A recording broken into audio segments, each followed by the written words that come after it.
Bom, vamos seguir aqui com o sexto exercício. Esse aqui não deu tempo de eu passar para vocês, tá? Então eu vou explicar isso aqui. Diz respeito à força centrípeta, né? Que é quando um objeto está em movimento circular. E a força centrípeta, ela vai ser calculada pela fórmula massa vezes a velocidade ao quadrado dividido pelo raio. Então a massa a gente tem aqui, né? 800 kg. Eu coloco 800. O raio é igual a 200, tá vendo? 200 metros. E a velocidade, 72 km por hora. Só que a velocidade, ela tem que estar em metros por segundo, né? Porque aqui eu coloquei o raio em metros, aqui está em quilogramas, né? Então eu tenho que deixar de acordo com o Sistema Internacional de Medidas. Então, por exemplo, quando você vai calcular a força, você faz M vezes A, né? Qual é a medida aqui do M? O M é dado em quilogramas e a aceleração metros por segundo ao quadrado. Então, isso aqui, olha, quilogramas vezes metro dividido por segundo ao quadrado, isso aqui equivale a 1 newton. 1 newton é você acelerar a 1 metro por segundo uma massa de 1 quilograma. Tá bom? Então, para a gente ter isso aqui, a gente tem aqui o 800. Ó, o 800 está em quilogramas. Tá vendo? Embaixo a gente tem o 200 aqui que está em metros. Então na velocidade, se a gente colocar em quilômetros por hora, olha, não vai bater com essas unidades. Então a gente tem que ter em metros por segundo, né, a velocidade, e ela vai estar elevada ao quadrado, tá vendo? Então vai ficar assim, ó, quilogramas vezes metro ao quadrado dividido por segundo ao quadrado dividido por metro. E aí o que acontece aqui, né? Isso aqui é uma divisão de fração, tá vendo? Ó? Então o que está em cima, o numerador, é tudo isso aqui, ó. Quilograma, né? Vezes metro quadrado dividido por segundo ao quadrado. E aí eu estou dividindo por M de metros, né? E aí eu posso colocar um aqui embaixo, ó. Isso aqui é uma divisão, tá? A divisão de fração, o que a gente faz? A gente repete esse primeiro aqui, né, quilograma vezes metro ao quadrado dividido por segundo ao quadrado e multiplica pelo inverso da segunda fração. Então o 1 estava embaixo, vem para cima, o M estava em cima, vem para baixo. Ó. Aí o que acontece? Eu corto esse M com um M aqui, que aqui tem dois M's, né? E ficou o quê? Ficou quilogramas vezes metro em cima, que é a mesma coisa que está aqui, ó. E embaixo ficou segundo ao quadrado, tá vendo?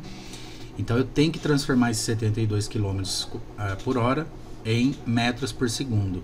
E para eu transformar 72 km por hora em metros por segundo, eu tenho que dividir por 3,6. Então, dividindo 72 por 3,6, a gente vai obter 20.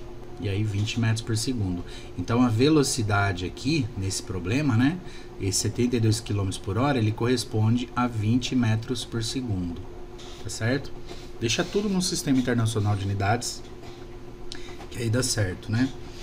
Então, a velocidade é 20, né? Então, eu vou colocar 20 ao quadrado, tá? Substituindo aqui na fórmula. Aí, você vai multiplicar 800 vezes 20 ao quadrado, é 20 vezes 20, né? Dá 400. Tudo isso dividido por 200. 800 vezes 400. Olha, tem 4 zeros aqui, tá vendo?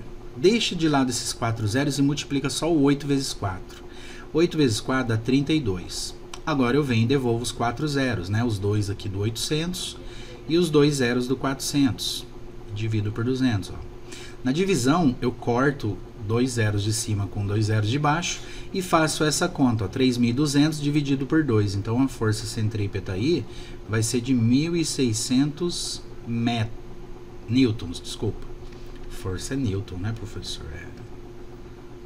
Força é newtons, unidade de medida de força, tá bom?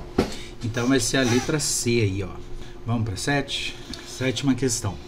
Duas forças perpendiculares, olha, se elas são perpendiculares, quer dizer que elas formam um ângulo de 90 graus entre si, tá bom? Então eu tenho aqui, ó, duas forças perpendiculares, de 6 não tá falando qual que é qual, né? Então eu escolho que essa aqui é 6 e essa aqui é de 8 newtons, tá? Elas formam um ângulo de 90 graus entre elas, tá? Formam um L, né? São aplicadas a um corpo de massa igual a 20 kg. Então, tem um corpo aqui, né, de 20 kg, tá? A massa dele. Então, é como se tivesse um corpo aqui, né, um objeto aqui, E uma pessoa puxando para cá, olha, vamos supor que tem uma pessoa puxando para cá e uma outra pessoa puxando para cá, tá vendo? Tá uma puxando para cima e a outra puxando para cá, ó. Determina o módulo da aceleração sofrida por esse corpo, considerando que não haja quaisquer outras forças atuando sobre ele. Bom, aqui já tem o primeiro probleminha aqui, né? Olha só. Determine o módulo da aceleração. E a resposta tá tudo em Newton, tá vendo? Então, o que ele tá querendo aqui, na verdade, é a força resultante, tá, gente? Então, determine o módulo da força resultante. Aí, o que vai ser força resultante mesmo? Ó, a gente vai fazer um paralelogramo, tá? Traçando uma paralela a essa daqui de 8 newtons, né? Então, essa aqui é 8 newtons também. E traçando uma paralela àquela de 6 newtons ali, ó. Tá? Essa aqui, ó. Então, aqui é 6 newtons também. A força resultante vai ser a linha que sai daqui. Então, essa vai ser a força resultante. Então, eu vou fazer força resultante ao quadrado. Gente, olha, aqui eu não preciso aplicar aquela fórmula, a lei dos cossenos, né? Quer ver, ó, se eu quiser calcular, né, professor, eu quero calcular aquela lá, já estudei para a prova, então vou colocar, beleza, vamos lá então. 6 ao quadrado, mais 8 ao quadrado, mais 2 vezes 6, vezes 8, vezes cosseno de quantos? De 90. Aí força resultante ao quadrado é igual, 6 ao quadrado é 36, mais 8 ao quadrado é 64, mais.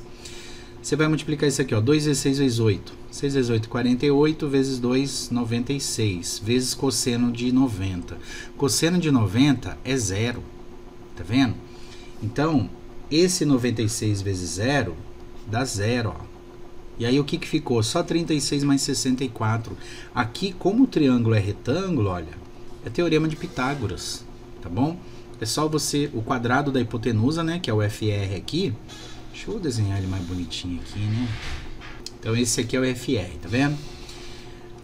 Então, ele tem um triângulo retângulo aqui, tá vendo? Então, é só calcular pelo teorema de Pitágoras, né? O quadrado da hipotenusa, que é o FR, é igual à soma do quadrado dos catetos, tá bom? Não preciso, mas se você quiser calcular por aqui também dá, tá bom?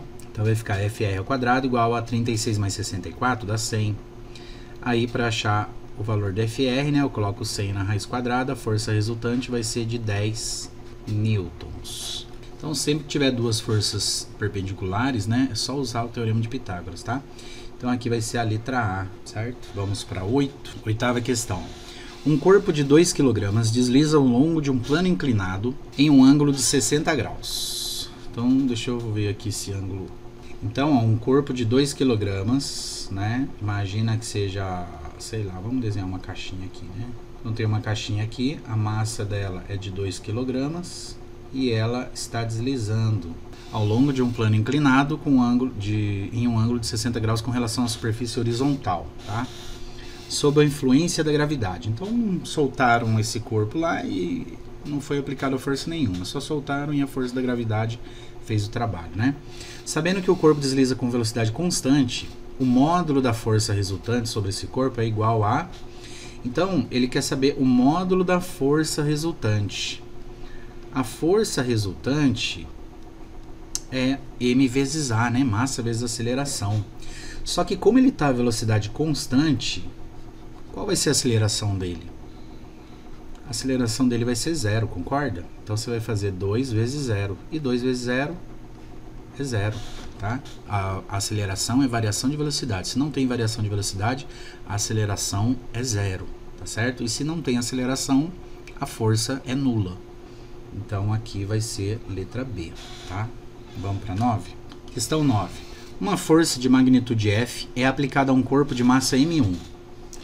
Aplicando-se essa mesma força em um corpo de massa M1 sobre 4, ou seja, o quarto, né, da massa, é esperado que esse segundo corpo desenvolva uma aceleração.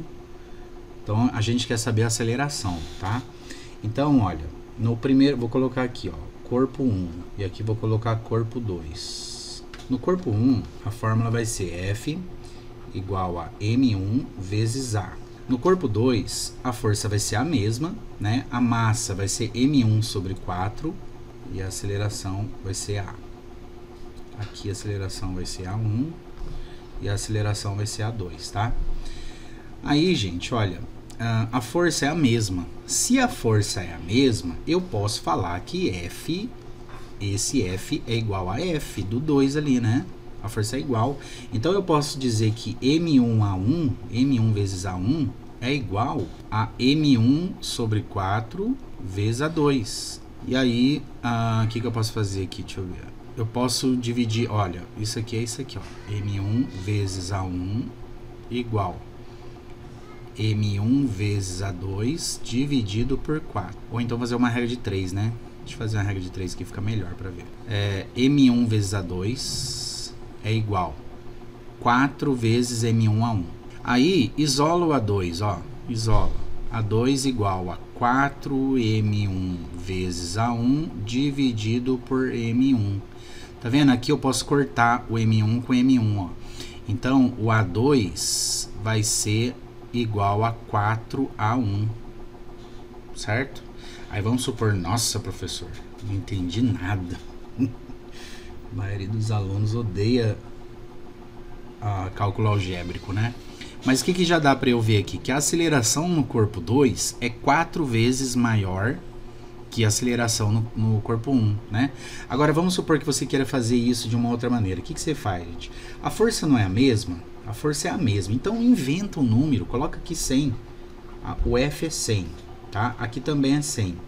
O M1, tá vendo que ele aparece nos dois? Coloca um número que seja divisível por 4. Por exemplo, vou colocar 20. O M1 é 20. Aqui não vai ser 20 dividido por 4? E a única coisa que você vai precisar calcular é o A1 e o A2. Tá vendo? Então aqui vai ficar assim, ó. Vou trocar aqui todo mundo, tá? Deixa eu fazer aqui a primeira conta. Ó, 100 igual a 20 A1. Agora troca, ó. O 20 A1 vem para o primeiro membro e o 100 vai para o segundo. Isola o A1, tá? Manda o 20 para baixo, né? Do 100. Então vai ficar a aceleração do corpo 1 igual a 100 dividido por 20.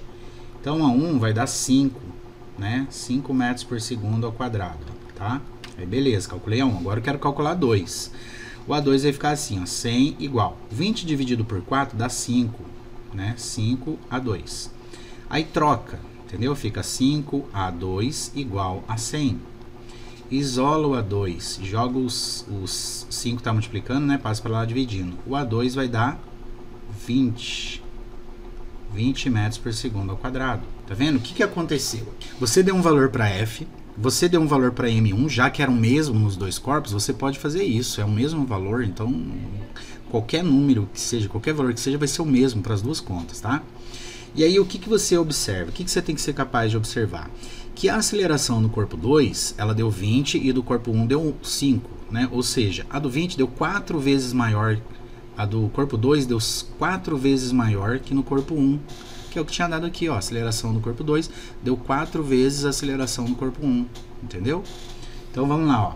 É esperado que esse segundo corpo desenvolva uma aceleração. O segundo corpo é esse aqui, ó, 4 vezes maior que a aceleração desenvolvida pelo corpo 1. Pronto, é essa aqui mesmo, tá?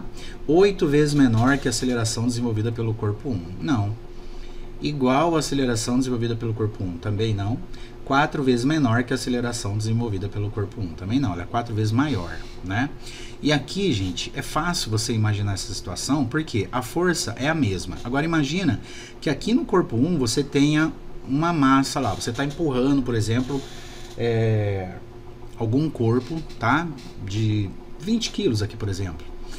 Se você aplicar a mesma força, só que você dividir esse peso, né, essa massa aí, agora você pegar só 1/4 dessa massa, entendeu? Então, por exemplo, se M1 fosse 100, o M1 aqui no corpo 2, né, o M2 ali, digamos assim, seria 25, seria 100 dividido por 4, 25. Então, a tua aceleração vai ser maior, porque você vai estar carregando uma massa menor, percebe? Essa massa aqui do corpo 2, olha, ela é mais leve que a do corpo 1, né? Ela é 4 vezes mais leve, entendeu? Por isso que a sua aceleração aqui no 2 vai ser maior, porque você vai estar fazendo a mesma força nos dois corpos, mas no corpo 2 você vai estar, tipo assim, carregando um peso menor, entendeu? Se você está carregando um peso menor, a sua aceleração é mais rápida, né?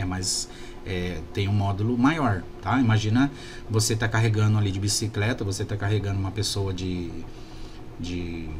40 quilos e você tá carregando uma pessoa de 10 quilos, né? Então você consegue desenvolver mais ali a tua velocidade, né? Ter uma aceleração ali no começo ali, tá bom? Você vai fazer, se você aplicar a mesma força, né? Você vai conseguir andar mais carregando um corpo de menos massa, tá certo? Essa daqui foi uma parte algébrica, né, que eu gostaria que vocês uma hora conseguissem desenvolver isso aqui, tá bom? Mas, professor, não entendi nada. Faz desse jeito aqui então, inventa um número para F, inventa um número para M1 e tira as conclusões ali do resultado que você colocou. Qualquer que seja o valor que você colocou para F e para M1, o A2 ali vai dar 4 vezes mais que o A1, tá bom? Vamos para 10? Vamos lá. Os automóveis, 10ª questão, né? Os automóveis modernos são equipados com sistemas de segurança mais eficientes, capazes de proteger melhor os passageiros em colisões e acidentes de trânsito. Um desses avanços diz respeito à utilização de para-choques construídos em materiais dobráveis, em vez de para-choques metálicos, como os utilizados antigamente. O uso dos novos materiais nos para-choques para tal fim se justifica pelo fato de... Então, antigamente os para-choques eram de metal, né? E era mais assim para proteger a lataria, né, do carro. Só que depois eles começaram a utilizar materiais. Eu tive um carro até que parecia uma espuma dentro do para-choque, né? E para que serve isso, né, gente? Vamos ver aqui na letra A. Diminuir a aceleração produzida pelo veículo. Diminuir a massa do veículo. Isso aqui não. Nada a ver, né? Não diminui a massa do veículo coisa nenhuma, né? Não é esse o objetivo, né? Já que o objetivo é segurança, não tem nada a ver diminuir a massa do veículo. Diminuir o peso dele, né? Como a gente diz no cotidiano. Diminuir a aceleração sofrida pelos passageiros durante uma colisão. Diminuir o consumo do combustível também não. Tá? Não diminui coisa nenhuma o combustível, né? Então é a letra C, olha. Ele diminui a aceleração sofrida pelos passageiros durante uma colisão. Por quê, gente? Imagina que o para-choque seja uma espuma, tá? Que tem espuma ali dentro. Na hora que ele bate, ele vem... Antes ele batia, né? Ele simplesmente batia. Na hora que ele bate, se você vê em câmera lenta, né? Se a gente tivesse uma câmera lenta, a gente ia ver que na hora que o para-choque entra em contato com uma parede ou com outro veículo, o que vai acontecer? Ele vai dar uma amortecida, não vai? Ele vai se aproximar, na hora que ele encostar, assim, ele já começa a desacelerar, né? E aí ele dá uma amortecida, entendeu? Ele vai um pouquinho para frente, né? E o passageiro, ele sofre uma desaceleração menor, digamos assim. Ele vai sofrer a desaceleração, ele vai para frente, né? Mas foi um item de segurança a mais que eles colocaram, tá? Foi uma coisa que eles viram que dava para fazer e fizeram, tá bom? Que diminui, né? Não sei se vocês entenderam, mas, por exemplo, se você vem aqui com um para-choque, né? Ele bate assim, entendeu? Até, né? Ele vai diminuir o volume dele, entendeu? Então, digamos ali que seja uma espuma, né? Ele vai bater e a espuma dele vai dar uma amortecida. Então, aqui vai ser a letra C. Daqui a pouco eu volto com a 11 aí, ok?